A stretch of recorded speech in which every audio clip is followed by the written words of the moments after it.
بص يا باشا، انا متاكد مليون في الميه ان انت شفت فيديوهات كتير قوي بتتكلم عن بقى مش عارف ازاي عملت $100,000 من الدروب شيبنج و50,000 جنيه مش عارف من ايه و60,000 جنيه من وكاله اعلانيه وكل الكلام ده. بس اللي انت بتفكر فيه ان فعلا الارقام دي حقيقيه، والناس اللي على اليوتيوب اللي بيقولوا ده فعلا عملوا الارقام دي، وفعلا الموضوع ده ممكن يكسبني فلوس من وانا قاعد في البيت او من اي حته عامه يعني. خلينا نتفق بقى معاك اتفاق هنا ونقول لو الفيديو ده جاب 500 لايك انا هجرب الطريقه اللي هي جابت اكتر لايكات في التعليقات. انا حاسس الموضوع معقد فتعالى اشرحه. يعني الفيديو ده لو جاب 500 لايك، يعني انا في الافريج بيجي لي 500 مشاهده. يعني لو كل واحد فيكم وهو بيتفرج دلوقتي نزل عمل لايك للفيديو، طبعا اشترك في القناه عشان ما ينزل فيديو يشوفه يعني، وكتب تعليق عن اكتر طريقه هو انا نفسي اجربها او ان هو نفسه يجربها فانا هجربها له يعني هنا، والطريقه بتاعته دي جابت لايكات كتير، حاسس الموضوع بقى معقد جدا. فساعتها هي دي الطريقه اللي انا اعملها، يا رب تكون فاهمني. وتعالى نخش على اول طريقه تقدر تجيب منها فلوس من وانت قاعد في البيت بالكمبيوتر بتاعك باللابتوب حتى الموبايل اللي انت بتتفرج عليه ده. اول طريقه معانا وهي اليوتيوب اللي حضرتك بتتفرج عليه ده. هتقول لي يا معتز بس انا مش عايز اطلع اعمل يوتيوب، ما عنديش كاميرا كويسه، ما عنديش استوديو، مش عارف ايه والكلام ده كله. هنصحك طبعا نصيحه ان انت تبدا باي حاجه وما تخافش من اي حاجه، المهم ان انت تبدا وتجرب وان شاء الله تجيب معاك. بس انا مش جاي اكلمك ان انت تطلع تعمل يوتيوب وتظهر بوشك وكل الكلام اللي انت شايفه ده، لا انا جاي اكلمك عن حاجه اسمها الفيسلس يوتيوب تشانل. ايه الفيسلس يوتيوب تشانل دي يا معتز؟ هي الموضوع ده مش موجود في مصر او ناس كتير مش بتتكلم عليه في مصر او في الوطن العربي عامه، بس ان انت بتعمل قناه على اليوتيوب، منصه اليوتيوب، او ممكن تنزل فيديوهات برضه على الفيسبوك والانستجرام وكده، عن طريق ان انت بتحط الكلام وبتحط فيديوهات متصوره اصلا ما بتطلعش بصوتك ولا بشكلك ولا اي حاجه. هتقول لي يا معتز ازاي؟ هديك امثله. هتشوف مثلا في قنوات كتير اجنبيه بيقول لك اكتر 5 منتجات مش عارف ايه، اكتر 5 تمارين ايه، ويطلعوا يحكوا قصه. او مثلا في مصر بيقولوا شوف في قصص رعب كتير بتتحكي عن طريق ان هو بيجيب لك بس ايه فيديوهات من النت ويحط، هو ممكن يتكلم بصوته، الفويس اوفر بيبقى بتاعه. او لو انت بقى انصحك جدا بيه ان انت تعمل تارجت لامريكا والدول الاوروبيه عامه، عن طريق انت تعمل قناه الاستهداف بتاعها الناس اللي في امريكا واوروبا. هتقول لي يا معتز يا نهار ابيض انا ما بعرفش اتكلم انجليزي، انا ما بعرفش اقول اوكي وكل الكلام ده.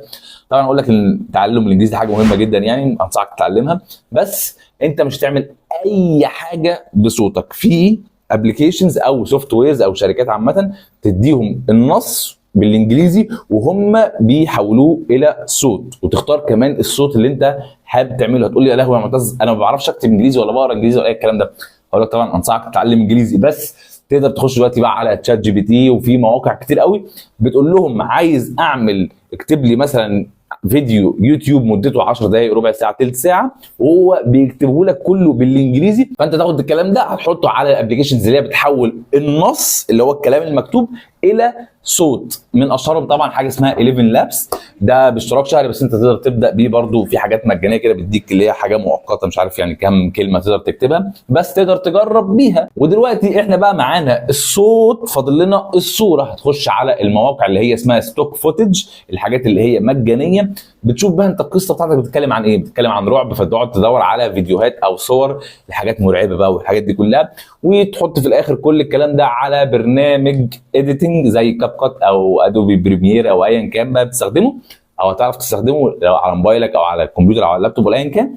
وبعد كده تحط الصوت، وبعد كده هتركب عليه الفيديوهات اللي انت جبتها، وفي الاخر هتحط موسيقى، برضو موسيقى تبقى اللي هي ما يكونش عليها كوبي رايتنج. وبعد كده هتخش تعمل القناه بتاعتك وهوب دبل كيك تنزل الفيديو ويجيب مشاهدات وكل الكلام ده. طبعا الموضوع مش بالسهوله اللي انا قلتها دي يعني، بس هو الموضوع عن كده يعني. وهي دي اول فكره، لو عجبتك اكتبها لنا في تعليق وان شاء الله اجربها معاك لحد ما يبقى معانا يا عم 1000 مشترك ونحقق حاجات اليوتيوب وناخد من اليوتيوب فلوس. تاني حاجه معانا تقدر تعملها من وانت في بيتك الا وهي البلوجينج، اللي هو تبقى بلوجر. بس البلوجر ده اللي هو مش زي بقى الناس اللي هم على الانستجرام اللي عارفيننا في مصر كلها وكل الكلام ده، لا انت تقدر تكتب محتوى على النت، تعمل لك ويب سايت او مدونه زي ما بيقولوا في مصر، بس المدونه دي تكون برضو باللغه الانجليزيه او باللغه العربيه لو حابب تعمل ويب سايت، وتختار نيش معين تكتب عليه، وممكن ما تكتبش انت عليه، ممكن تخلي تشات جي بي تي يكتب لك وكل الكلام ده. هنختار مثلا انت تعمل عن موضوع او ويب سايت عن السفر، فتبتدي تحط حاجات او مواضيع، تكتب حاجات ومواضيع عن السفر. تقول لي يا معتز انا ما بعرفش اكتب انجليزي ولا بعرف اعمل كل الكلام ده، هقول لك نفس الكلام اللي فات، اتعلم انجليزي وتكتب عن طريق شات جي بي تي. وحاجه كمان ان انت ازاي هتعمل ويب سايت. هتقول لي يا معتز صعبه جدا، اقول لك لا الحمد لله ان دلوقتي تقدر تعمل ويب سايت في خلال 10 دقائق يكون جاهز و100 وبتكلفه بسيطه جدا. ودي تاني طريقه لو عجبتك اكتبها لنا في التعليقات. ثالث طريقه وهي الدروب شيبنج. اتوقع ان كل الناس دلوقتي تعرف يعني ايه دروب شيبنج، والناس كلها هرتنا بالدروب شيبنج ان هو ازاي يعمل $100,000 ونص مليون وكل الكلام ده. خلينا متفقين الكلام ده فعلا ناس كتير عملته، بس ناس كتير من ضمن ال 8 مليار فهيبقوا نسبه صغيره جدا اللي عملوا ملايين الدولارات من الدروب شيبنج. والنسبه دي للاسف مش في مصر، عشان ما حدش يضحك عليكم، ما اظنش في حد في مصر عمل ملايين الدولارات من الدروب شيبنج يعني، عشان الموضوع مش سهل زي ما الناس فاكره.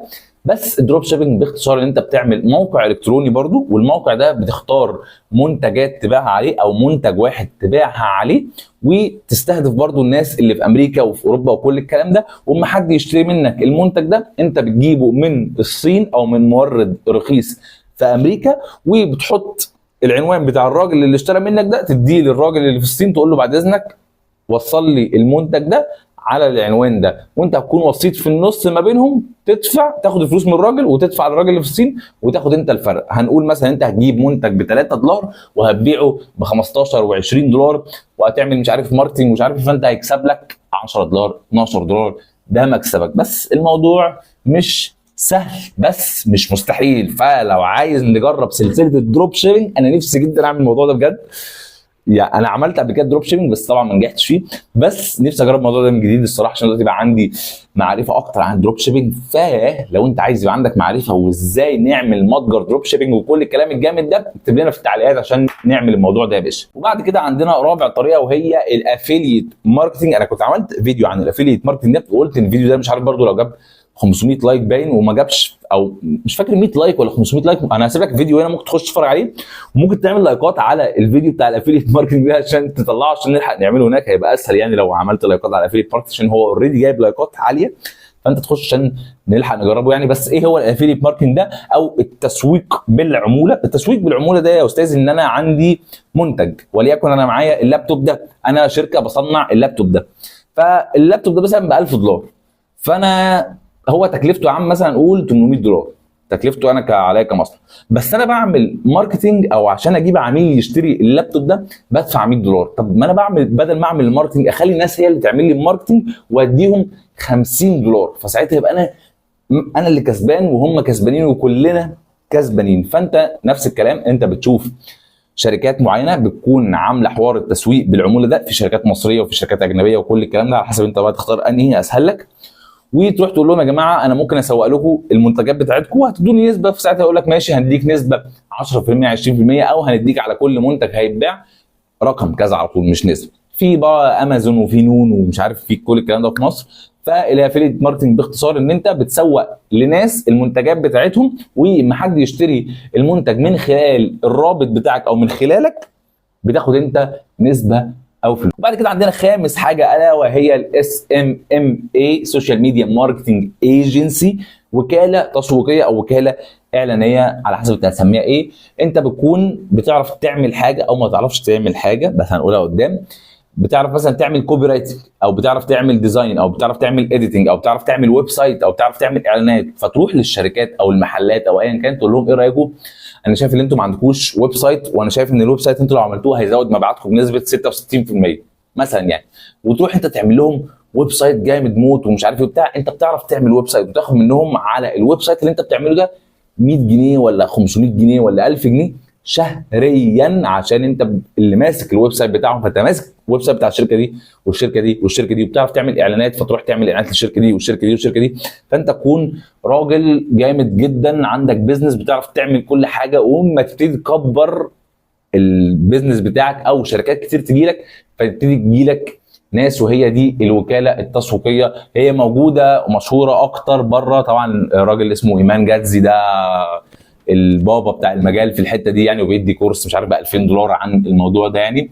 بس هي انا بحسها هي حاجه حلوه، بس في مصر هتتعب فيها ان انت بقى ايه، هتكون بتعرف تعمل حاجه وتنزل بقى تقعد تعمل حاجه اسمها اوت ريتش او كولد ايميلز بقى او كولد ريتش، وتروح للمحلات وتروح للشركات تقعد تلف عليهم وتقول لهم انا شايف ان انتوا ما عندكوش ويب سايت، ايه رايكم نعمل ويب سايت؟ انا شايف ان انتوا مش بتعملوا اعلانات كويسه، فانا هعمل لكم اعلانات كويسه.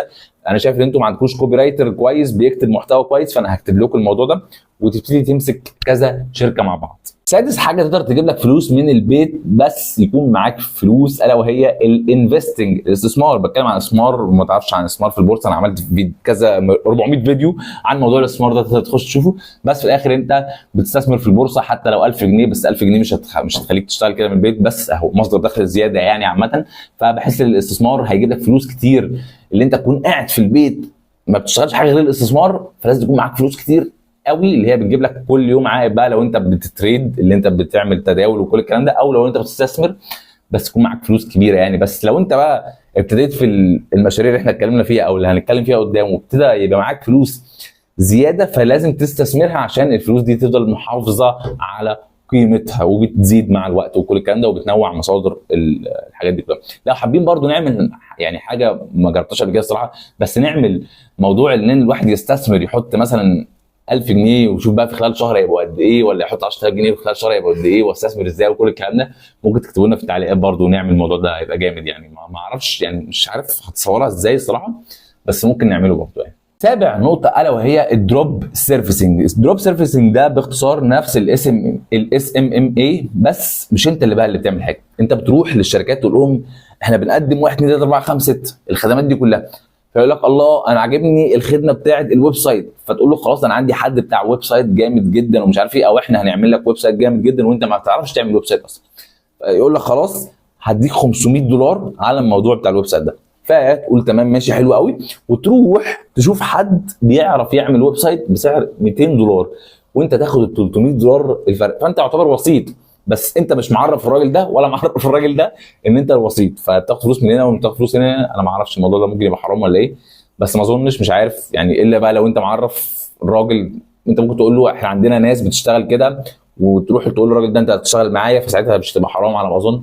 بس هو ده الدروب سيرفيس، اللي انت بتروح تعرض خدمات عن الناس، والناس يقول لك خلاص انا عاجبني اول خدمه دي وفعلا نفسي اعملها، قول لهم تمام وتتفق معاهم على السعر، وبعد كده تروح تشوف حد بسعر ارخص يعملها وانت تاخد الفرق، وهو ده الدروب سيرفيس يعني. رقم 8 الا وهي الفيرتشوال اسيستنت. الموضوع ده محدش خالص عمره شفته بيتكلم عنه في مصر يا جماعه، مع ان يعني حلو، انا اشتغلت الموضوع ده قبل كده الصراحه وانا لسه يعني كنت بدرس.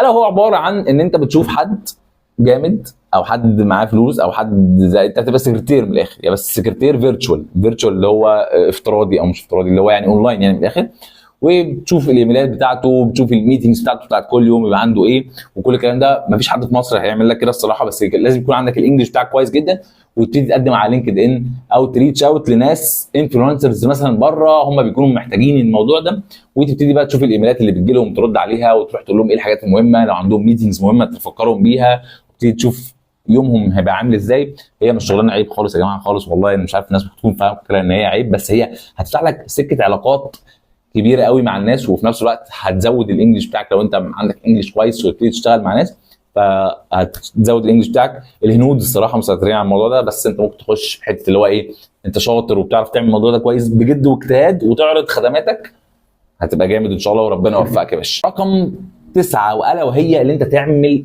كورس. هتقول لي يا معتز كورس؟ يا نهار ابيض انت كبرت الموضوع كده ليه يا باشا؟ كورس زي ما انت فاكر، انت مش هتبقى مدرس فلسفه ولا فرنساوي، الحاجات اللي هي اتلغت دلوقتي يعني من الثانويه العامه، لا انت تعمل كورس اونلاين عن طريق حاجه انت بتحب تعرف تعملها. يعني انت دلوقتي بتعمل، او انت خلينا نتكلم انت بقى شويه، انت بتعرفي تطبخي، بتعرفي تطبخي كويس جدا.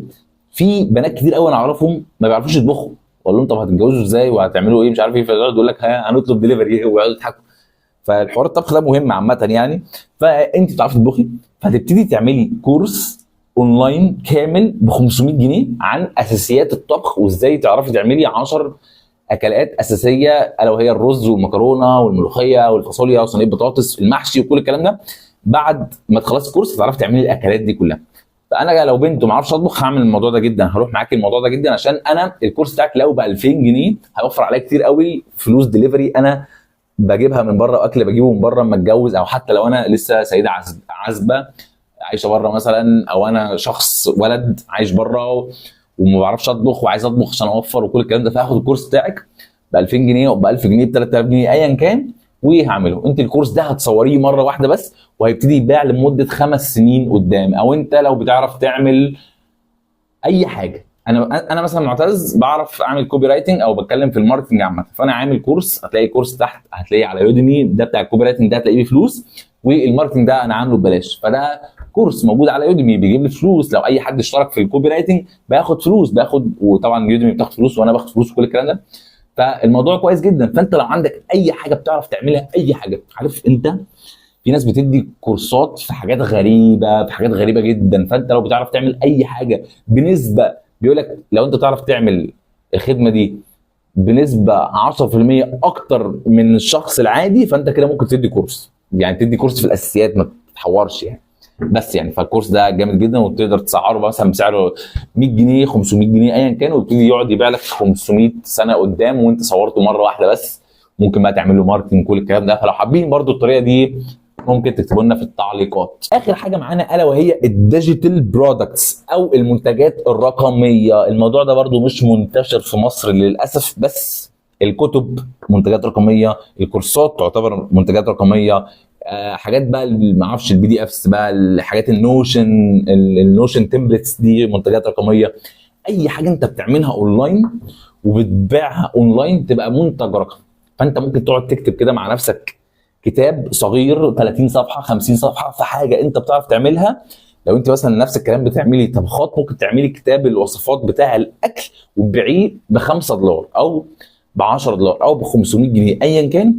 تعملي الكتاب مره واحده هتبيعيه لمده 500 سنه قدام. ونفس الكلام تقدر تبيع الموضوع ده للناس بره بقى. تقدر تعمل كتاب بيتكلم عن التسويق، بيتكلم عن الاستثمار، بيتكلم عن الضحك ايا كان، وتبتدي تعرضه بره، يكون بالانجلش، وتبتدي تبيعه للناس في امريكا او في اوروبا او في مصر وكل الكلام ده. فهم دول ال10 منتجات. قول لي ايه اكتر طريقه انت نفسك تجربها، اكتبها لي في التعليقات تحت، واي حد شايف الطريقه دي كويسه يدوس للراجل ده او للبنت دي لايك عشان نعمل الطريقه دي. بشرط واحد، الفيديو يجيب 500 لايك. والله 500 لايك يا جماعه ده حاجه قليله جدا يعني. قلت لكم لو كل واحد طلع على الفيديو عمل لايك يبقى احنا كده خلاص هنجيبها في 3 ايام يعني.